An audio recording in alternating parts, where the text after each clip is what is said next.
Hi all, we are here in DChat. Me, Akshayit Nilabari, and with us we have architect Sudhis sir. So, welcome to DChat. Thank you. So, sir അത്രയും കാലത്തെ ഒരു എക്സ്പീരിയൻസും പിന്നെ വന്നിട്ടുള്ള വഴികളും ഈ ആർക്കിടെക്റ്റിലേക്കുള്ള സാറിന് ജസ്റ്റ് ഒന്ന് എക്സ്പ്ലെയിൻ ചെയ്യാം.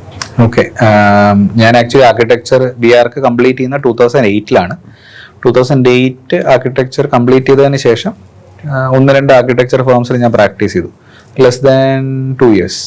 അത് കഴിഞ്ഞ് ഒരു 2009 ലാസ്റ്റ് ആയപ്പോഴത്തേക്കും അലോങ് വിത്ത് 4 other ക്ലാസ്മേറ്റ്സ് ആണ് ലിറ്ററലി ആക്ച്വലി 3 ക്ലാസ്മേറ്റ് ഒരു സീനിയറും കൂടി ചേർന്ന് ഞങ്ങൾ 2009-10 ബിഗിനിങ്ങിൽ നമ്മൾ ശരിക്കും പറഞ്ഞാൽ ഈഗോ ഡിസൈൻ സ്റ്റുഡിയോ എന്ന് പറയുന്ന ആർക്കിടെക്ചർ കൺസൾട്ടൻസി ഫേം സ്റ്റാർട്ട് ചെയ്തു. അങ്ങനെ അവിടുന്ന് നമ്മളിപ്പോഴും ആ ഫേം അതേമാതിരി കണ്ടിന്യൂ ചെയ്തിരുന്നു. ഫ്രം 2009-10 ഓൺവേർഡ്സ് നമ്മൾ ഫേം റണ്ണിങ് ആണ്. സാറിന്റെ ഈ ഒരു പ്രൊഫഷണൽ ലൈഫിൽ sir founder partner of ego design studio ആണ്, പിന്നെ IIA joint secretary of Kerala chapter. അപ്പം ഈ ഒരു എന്താ പറയാ പാത്തിനെ പറ്റിയിട്ട് സാറിന് അതും ആക്ച്വലി ഒരു ഇൻട്രസ്റ്റിംഗ് പാത്താണ്. ഈഗോ ഡിസൈൻ സ്റ്റുഡിയോ സ്റ്റാർട്ട് ചെയ്ത സമയം മുതൽ ഞാൻ IIA ആക്റ്റീവാണ്. ആ 2009-10 ടൈമിൽ ഞാൻ IIA വരുന്നത് IIA കൊല്ലം സെന്ററിന്റെ മെമ്പർ ആയിരുന്നു. അന്ന് IIA കൊല്ലം സബ് സെന്റർ ആയിരുന്നു. സബ് സെന്ററിൽ ഞാൻ ജോയിൻ ചെയ്ത് ആസ് എ ജോയിന്റ് സെക്രട്ടറി ആയിരുന്നു. അപ്പം കൊല്ലം സബ് സെന്റർ ആവുന്ന ടൈമിലും ഞാൻ സെക്രട്ടറി ആയിട്ട് കണ്ടിന്യൂ ചെയ്തു. ഓൾമോസ്റ്റ് 3 ടേം ഞാൻ secretary of IIA Kollam centre ഏകദേശം ഒരു 8 വർഷത്തോളം ഉണ്ടായിരുന്നു എന്നാണ് എൻ്റെ ഒരു ഓർമ്മ. അതിനുശേഷമാണ് ഞാൻ കേരള ചാപ്റ്ററിന്റെ ജോയിന്റ് സെക്രട്ടറി ആവുന്നത് 2020 ടൈമിലെന്തോ. ഇപ്പൊ കേരള ചാപ്റ്ററിന്റെ ജോയിന്റ് സെക്രട്ടറി ആയിട്ട് എൻ്റെ സെക്കൻഡ് ടേം. അപ്പോൾ ഓൾമോസ്റ്റ് ഒരു 14 ഇയേഴ്സോളായിട്ട് ഞാൻ ആക്റ്റീവ്ലി ഇൻ IIA ഉണ്ടെന്നാണ് ഞാൻ പറയുന്നത്. സാറ് ആർക്കിടെക്ട് മാത്രം ഒതുങ്ങി നിൽക്കാതെ എന്റർപ്രണർഷിപ്പ് മോഡുണ്ട്. അപ്പം ആ ഒരു എന്താ പറയാ ഒരു എത്രത്തോളം സാറിനെ ഹെൽപ്പ് ചെയ്യുന്നുണ്ട് ഒരു ആർക്കിടെക്ചർ ലൈഫിൽ? ആർക്കിടെക്ചർ പ്രൊഫഷന്റെ ഏറ്റവും വലിയ അഡ്വാൻറ്റേജ് എന്ന് പറയുന്നത് ഇത് തന്നെയാണ്. ശരിക്കും പറഞ്ഞാൽ നമ്മൾ ഒരു പഠിച്ച ഒരു സബ്ജക്റ്റ് തന്നെ ഭയങ്കര വാസ്റ്റ് ആണ്. അപ്പൊ ആ വാസ്റ്റ് എക്സ്പെർട്ടൈസ് ഓഫ് സബ്ജക്ട്സ് ഉള്ളത് കൊണ്ട് തന്നെ നമുക്ക് ശരിക്കും അതിൽ നിന്ന് പല പല ഫീൽഡ് ഓഫ് എക്സ്പെർട്ടൈസിലോട്ട് നമുക്ക് തിരിയാൻ പറ്റും. ഇപ്പൊ ആക്ച്വലി ഞാൻ ആർക്കിടെക്ചർ പ്രാക്ടീസിന്റെ കൂടെ എനിക്ക് ബിൽഡിംഗ് മെറ്റീരിയൽ മാനുഫാക്ചറിങ് യൂണിറ്റ് ഉണ്ട്. അപ്പൊ അതിനകത്ത് തന്നെ പുതിയ പുതിയ പ്രോഡക്ട്സ് ട്രൈ ചെയ്യാനും പ്രസന്റ് മാർക്കറ്റ് സിറ്റുവേഷനിൽ ഏതൊക്കെയാണ് നമ്മുടെ ഫീൽഡിൽ റിക്വയർഡ് ആയിട്ട് വരുന്നതിനെ പറ്റി ഒരു ഈസിലി ഒരു ഐഡിയ കിട്ടും. അപ്പൊ അതുമായിട്ട് റിലേറ്റ് ചെയ്തുള്ള റിസർച്ചും മെറ്റീരിയൽ സ്റ്റഡി ഒക്കെ ചെയ്യാൻ കുറച്ചും കൂടെ എളുപ്പമായിരിക്കും. ഒരു ഔട്ട്സൈഡർ ഒരു ജനറൽ ബിസിനസ് ചെയ്യുന്ന ഒരാൾ ഒരു പുതിയ പ്രോഡക്റ്റ് ഡെവലപ്പ് ചെയ്യുന്നതിനെ കാട്ടിയും ഫാർ നമ്മുടെ സൈഡിൽ ഒരു അഡ്വാൻറ്റേജ് ഉണ്ട്. ഇപ്പം കോർ ആർക്കിടെക്ചർ പ്രാക്ടീസ് ചെയ്യുന്ന ഒരാൾക്ക് ആ ഇൻഡസ്ട്രിയിൽ ആവശ്യമുള്ള എന്തൊക്കെയാ കാര്യങ്ങളെന്ന് നമുക്ക് ഈസിലി ഐഡന്റിഫൈ ചെയ്യാൻ പറ്റും. അപ്പൊ ആക്ച്വലി അത് ആർക്കിടെക്ചർ തന്നെയാണ് എനിക്ക് ആക്ച്വലി ബിസിനസ് ഡെവലപ്പ് ചെയ്യാനും ഹെൽപ്പ് ചെയ്തത്. അതുകൊണ്ട് തന്നെ ഞാൻ ആക്ച്വലി ബിസിനസ് തുടങ്ങിയത് എൻ്റെ ആർക്കിടെക്ചർ തീസിസ് ടൈമിൽ സ്റ്റാർട്ട് ചെയ്ത ബിസിനസ്സാണ്. അത് കാലഘട്ടത്തിനനുസരിച്ച് പുതിയ പുതിയ പ്രോഡക്ട്സ് ആഡ് ഓൺ ചെയ്ത് എക്സ്പാൻഡ് ചെയ്ത് വന്നു. അപ്പൊ ആർക്കിടെക്ചർ പ്രാക്ടീസ് എന്ന് തുടങ്ങിയോ അന്ന് മുതൽ പാരലലി ഞാൻ ബിസിനസ്സും കൂടെ കൊണ്ടുപോകണം. പിന്നെ ഇപ്പം ഞങ്ങളിപ്പോൾ ഒരു സ്റ്റുഡൻറ് ആർക്കിടെക്ട് ലൈഫിൽ ഞങ്ങൾ പോകുന്ന ഒരു സംഭവമാണ് ഒരു S7 അല്ലെങ്കിൽ S8 ആയിട്ട് നമ്മൾ ഇന്റേൺഷിപ്പിൽ പോകുന്നു.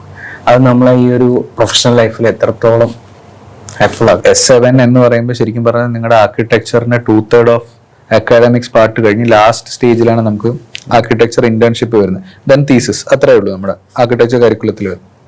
അപ്പൊ ആക്ച്വലി ആ ഇന്റേൺഷിപ്പ് ടൈമിലാണ് ശരിക്കും real hands on project experience നമുക്ക് വരുന്നത്.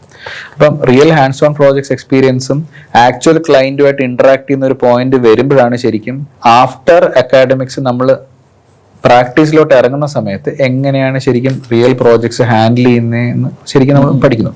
അപ്പൊ ഈ ഇന്റേൺഷിപ്പിന്റെ ആ 6 months അല്ലെങ്കിൽ ആ ഒരു 120 days ഓഫ് ഇന്റേൺഷിപ്പിലാണ് ശരിക്കും നമ്മൾ ആ റിയൽ പ്രോജക്റ്റ് ഹാൻഡിൽ ചെയ്ത് പഠിക്കുന്ന ഒരു എക്സ്പീരിയൻസ് കിട്ടും. അപ്പൊ ശരിക്കും പറഞ്ഞാൽ അതൊരു critical part of architecture education ആയിരുന്നു. നേരത്തെയൊക്കെ പല ഇൻസ്റ്റിറ്റ്യൂട്ട്സിലും യൂണിവേഴ്സിറ്റിയിലും ഇത് അപ് ടു 1 year വരെ ഉണ്ടായിരുന്ന ഒരു ടൈം ഉണ്ടായിരുന്നു.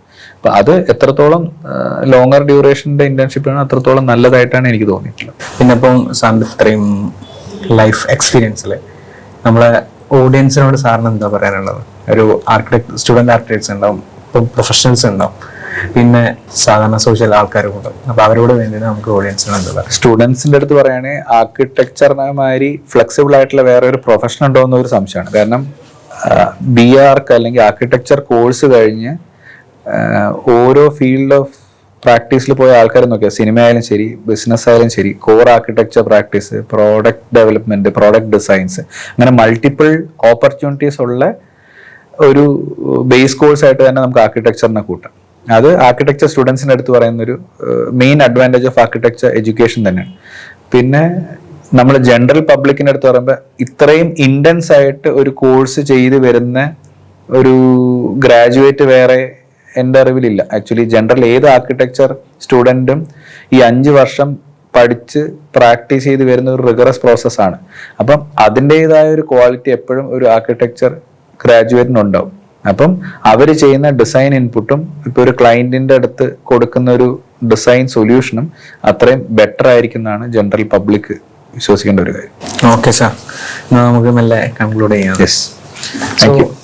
Sir, we are concluding this 4th section of DGD chat, and thank you sir for coming and sharing this informative. Thank you. Actually ഇത് എൻ്റെ ഫസ്റ്റ് പോഡ്കാസ്റ്റ് ആയിരുന്നു, അപ്പോൾ അതിൻ്റെ ഒരു താങ്ക്സും കൂടി. Okay, thank you sir. Thank you.